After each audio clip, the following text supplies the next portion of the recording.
Hi, my name is Kathy Hoskins, and I'm the president of the Dominique Hoskins Black History Museum and Learning Center. And I want to talk to you a little bit today about the WNBA, which is the Women's National Basketball Association. It was founded in 1997 to help women in the United States have a professional team.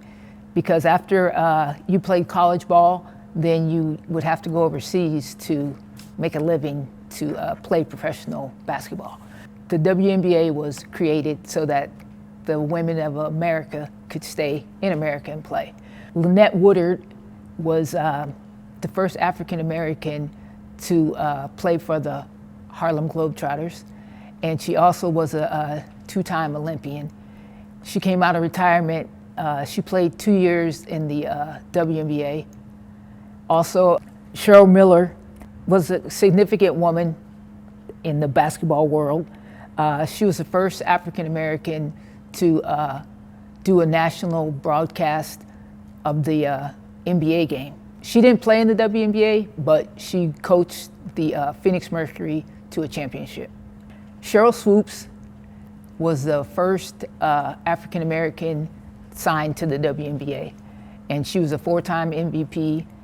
She played on the Houston Comets, and she won the first 4 championships on the Houston Comets, along with Cynthia Cooper, who also is a two-time Olympic gold medalist, 1988, 1992, and Tina Thompson, also Olympic gold medalist.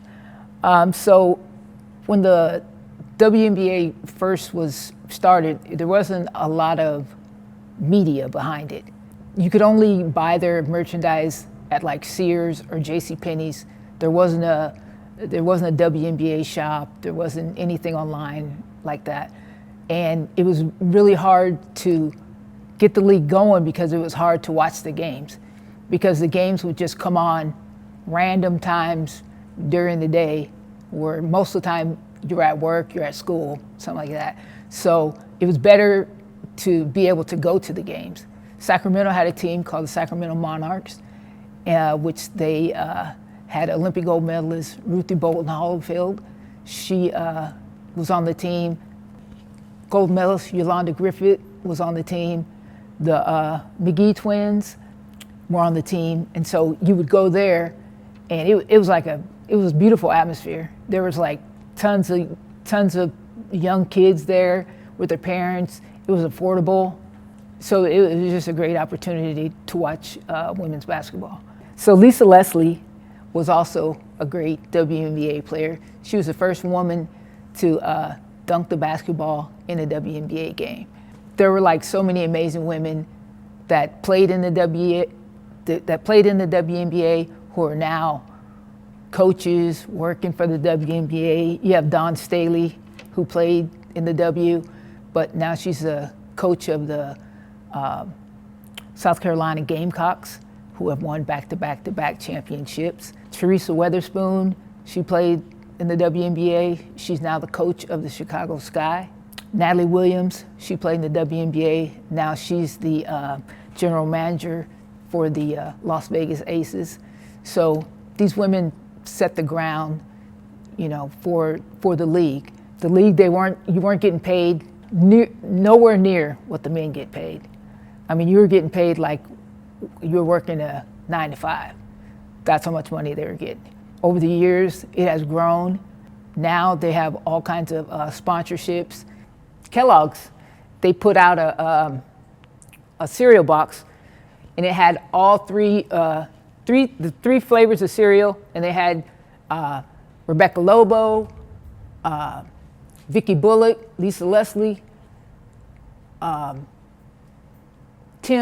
Michelle Timms, and Ruthie Bolton on the cover of the Wheaties boxes.